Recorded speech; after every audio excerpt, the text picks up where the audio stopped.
everyone, and welcome to Lexipol's Connect 2021 conference. I'm Jen McLeod, Senior Product Manager for Fire and EMS for Lexipol.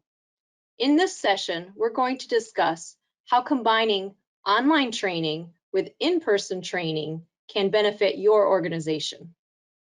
We all have times we're pushed or pulled into doing things differently. In the pandemic, many public safety agencies turned to online learning to ensure ongoing training. As in-person training returns, organizations using online learning have an opportunity to take their training programs to the next level using a blended approach. This session will challenge the either-or mentality around in-person and online training and demonstrate how the best outcomes can be achieved through a blended approach. Our session presenters are monitoring the chat box, so please send in your questions anytime during the presentation. We'll do our best to get back to you right away or address your questions following the session. We have some great presenters today. First, we have Star Franz, is Lexipol's Director for Learning Content and an expert in adult learning and curriculum design. Then we have Ankush Grover, Lexipol's Senior Product Manager for Law Enforcement and Corrections, and instrumental in bringing all of our law enforcement and corrections products to life. Thank you, Jen. You're welcome. We're especially pleased to have Chief Dana Havlick joining us from the Amarillo, Texas Fire Department. Chief Havlick has been incorporating online learning into his in-person training. We'll hear about that blended approach. Thank you, Jen.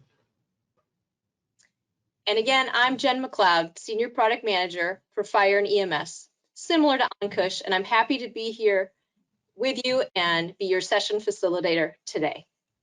So let's first talk about what is blended learning. Thank you, Jen. I'm excited to be here to explain what exactly is blended learning. Blended learning is a methodology or course design approach that fundamentally restructures the classroom training and online learning in a way that addresses different learning styles and is one of the best ways of teaching adult learners to utilize their knowledge, skills, and abilities. A learner is more prone to remember the training if you're training them in a way that they learn best. Online learning is particularly well suited for first responders because of the unpredictability of shift work. Increasing the retention of information during the e-learning phase of the instruction sets the learner up for success, and they move into the in-person learning portion of what we're calling blended learning. So let's go to the next slide. I want to talk a little bit about the effectiveness of blended learning.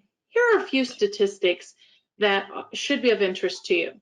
82% of students prefer blended teaching to classic teaching environments. 73% of instructors say blended learning increases engagement.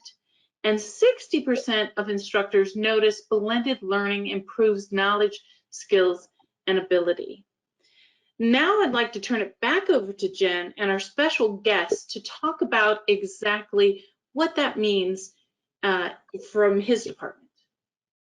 Thank you. So let's hear from Chief Havlick, a Fire Rescue One Academy customer who's capitalizing on blended learning to advance their training program. Chief, can you tell us about your journey into blended learning?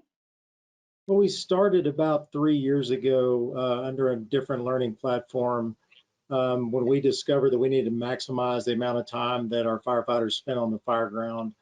And through that process, we learned if we can preload that training with information before the firefighters get to the actual training ground, then we're far ahead and we don't have to make up so much on the training ground as we're moving along for the actual hands-on training. Great. Can you give us an example of one of the drills you incorporate this with and how that works?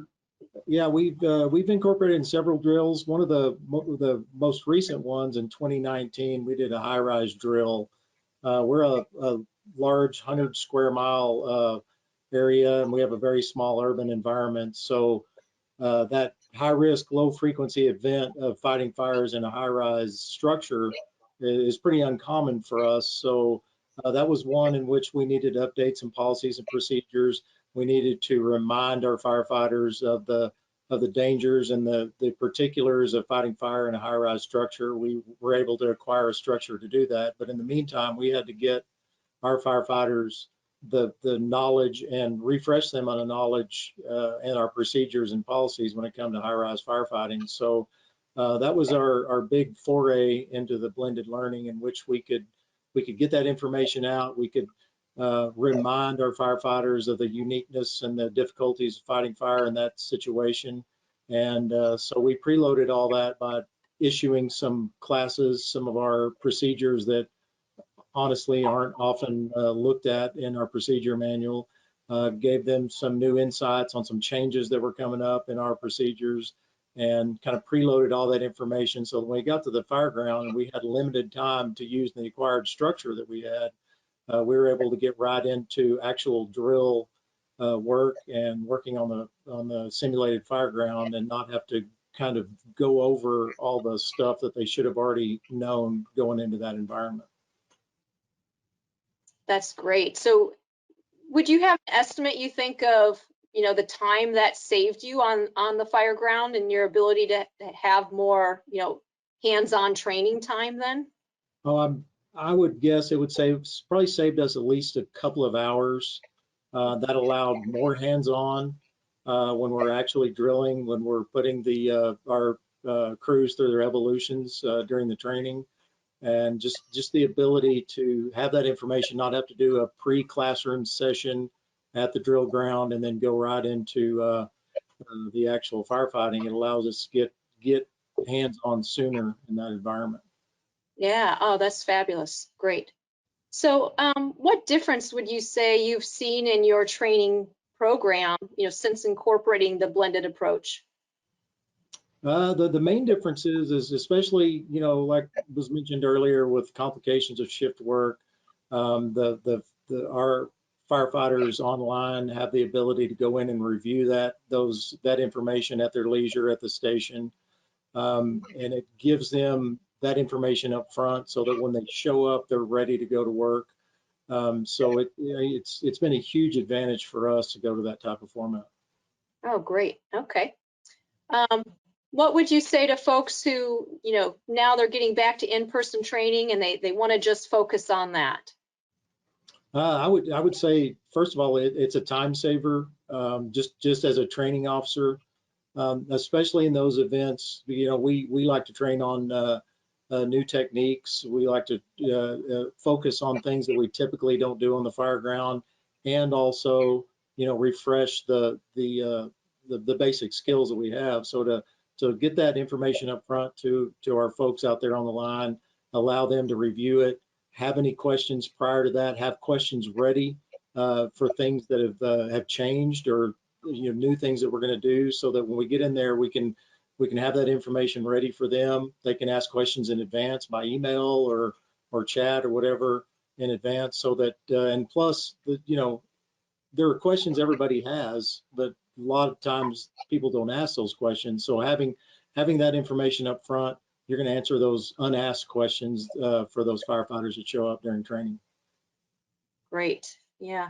And in some of our conversations, you've mentioned you were doing some online learning, the blended learning, before COVID. And then, of course, COVID changed a lot of things for everyone that forced you back to being online.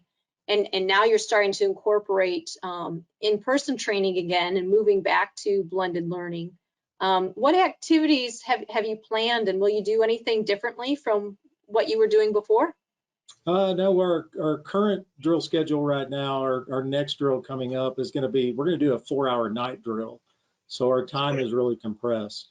So we're going to continue with the same format we've had. We're going to introduce some new concepts in this next drill, also complicated with some nighttime activities.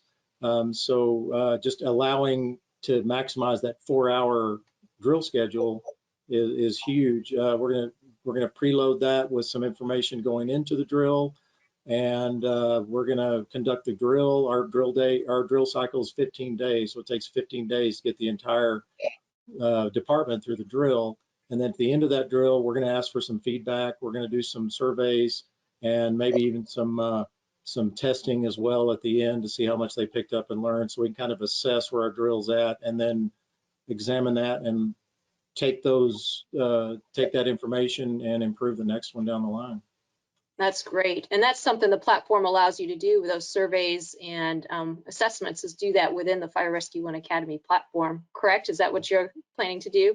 Absolutely, yeah. We're gonna use that. We also have a video studio that we have, so we can actually, some new skills that we're going to introduce, we can introduce those in a video format, allow the crews to practice that before they show up on scene, and then again having that assessment after the fact to see where we're at, see where we failed during the drill as a training staff, and improve for the next time down the line. That's great. Thanks, Chief. It's great to hear about your experience and the benefits to the Amarillo Fire Department. It's a pleasure. Thank you. Thank you, Jen. Thank you, Chief. Appreciate that. You mentioned a very interesting and important point in the beginning, and I'd like to start from there. The need of constant ongoing training, and especially on the high-risk, low-frequency events, because that's where good people tend to make most mistakes, because these situations occur rarely. The solution is to regularly train and practice such topics in a safe environment. That's where blended learning comes in. So blended learning provides public safety officers the perfect tool to combine the benefits of online learning and in-person training. In the online learning, one can learn a topic, comprehend and reflect on it as per their own schedule and convenience. And during the in-person training, they can apply and practice those skills. In other words, while in-person classes are absolutely necessary for instruction, you need to reinforce the learning and master the topic. What better way than online learning, where you can control the learning based on how you learn best? You could be a visual learner, you could be an auditory learner. You might focus better early in the morning as compared to, let's say, half an hour before lunch. So that's where blended learning is perfect for public safety officers, because it makes every individual in charge of their own learning path and makes the in-person training much more effective and efficient overall. Next slide. So now let's take this to the organizations level. How do agencies benefit from blended learning? Some of the obvious benefits are, if you have funding limitations or space issues to conduct in-person training, you can utilize a blended learning approach. But it's more than just cost. As we learned, blended learning helps you apply your training budget in a much better way. Even Chief Havlik mentioned some of those points. Every public safety organization, every training officer is trying to maximize the learning time in class so the learners can go back to being public safety officers. With a blended learning approach, the officers complete the cognitive portions online and show up to class and get more time to practice the application of those critical skills. Another example, let's say a legislation comes out for a new training. With the blended approach, you can quickly have everyone in the organization trained and not have to worry about all the logistics related to managing the in-person training. Another benefit of blended learning is that there is consistency and standardization in that. So everyone goes to this in-person class with the same level of learning, and the instructor doesn't have to spend time on basics or prerequisites for that course. So again, you're maximizing your time and your training dollars. And finally, we all know the effectiveness of scenario-based training. That is the best way to learn.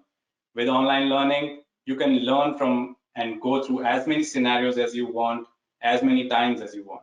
Repetition helps. So those are some of the benefits from the agency's perspective. Next slide.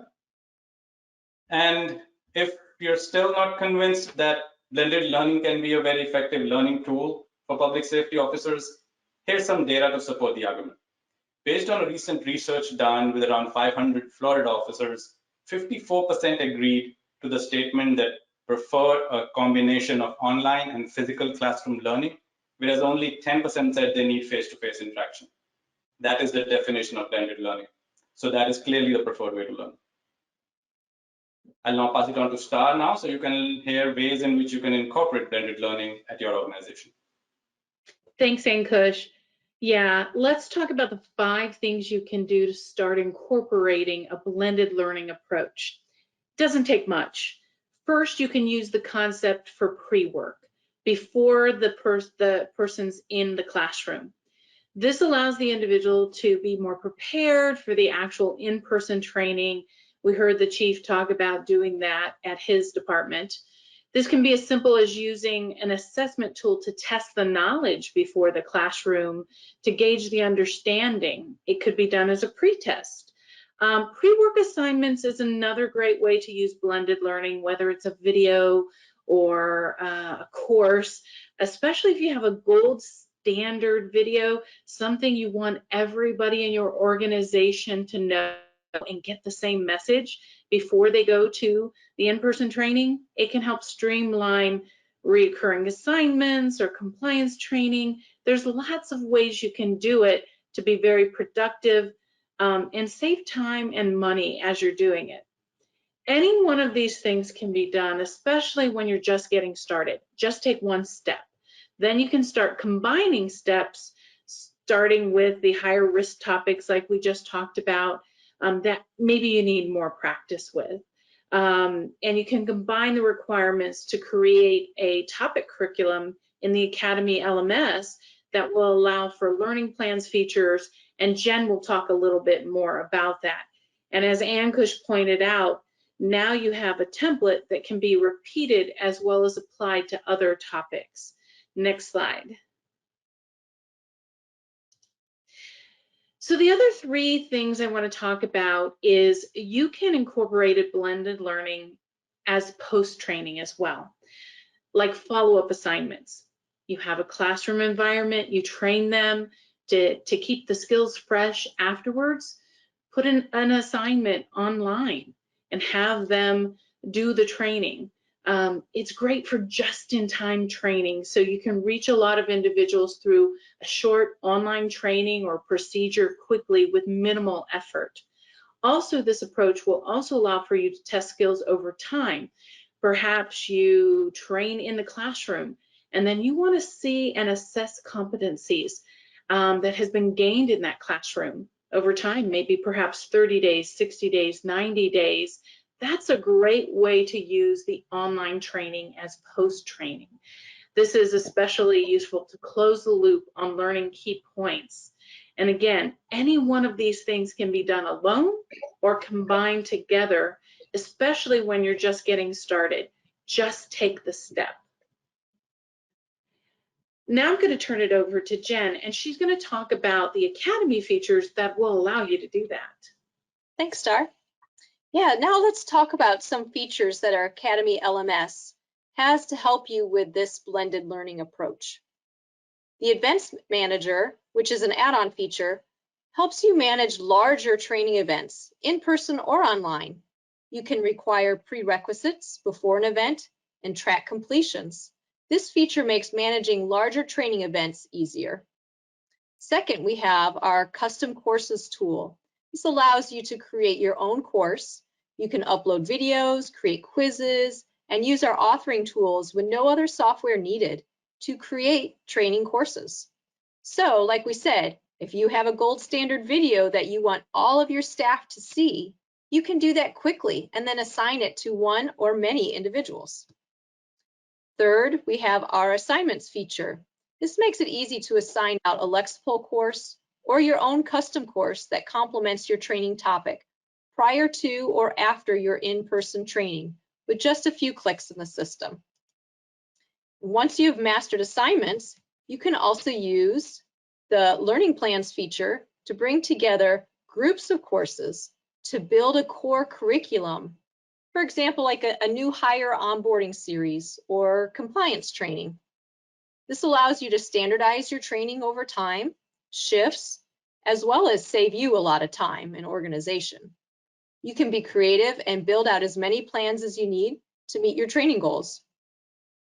And finally, the external training tracking tool gives you the ability to log any training that has taken place outside of the Academy platform for reporting and analysis, allowing you to have all your student records in one place.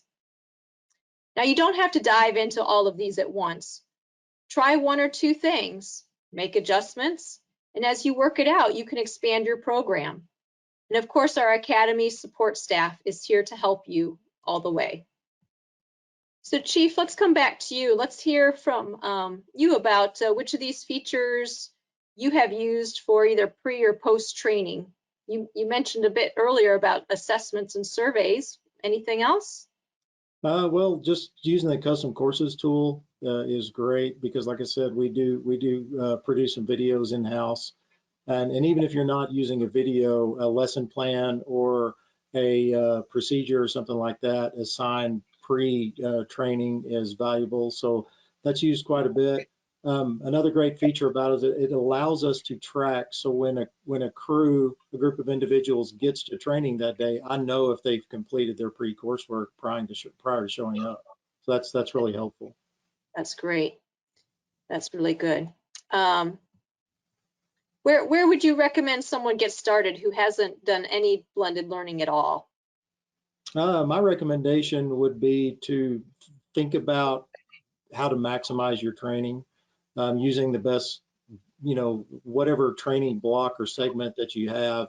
It just allows you that flexibility to jump in with just a simple custom course pre-assignment, kind of go from there, and then kind of assess where you're at compared to, say, the last time you conducted a drill or training, and kind of look at how much more successful you are in that approach.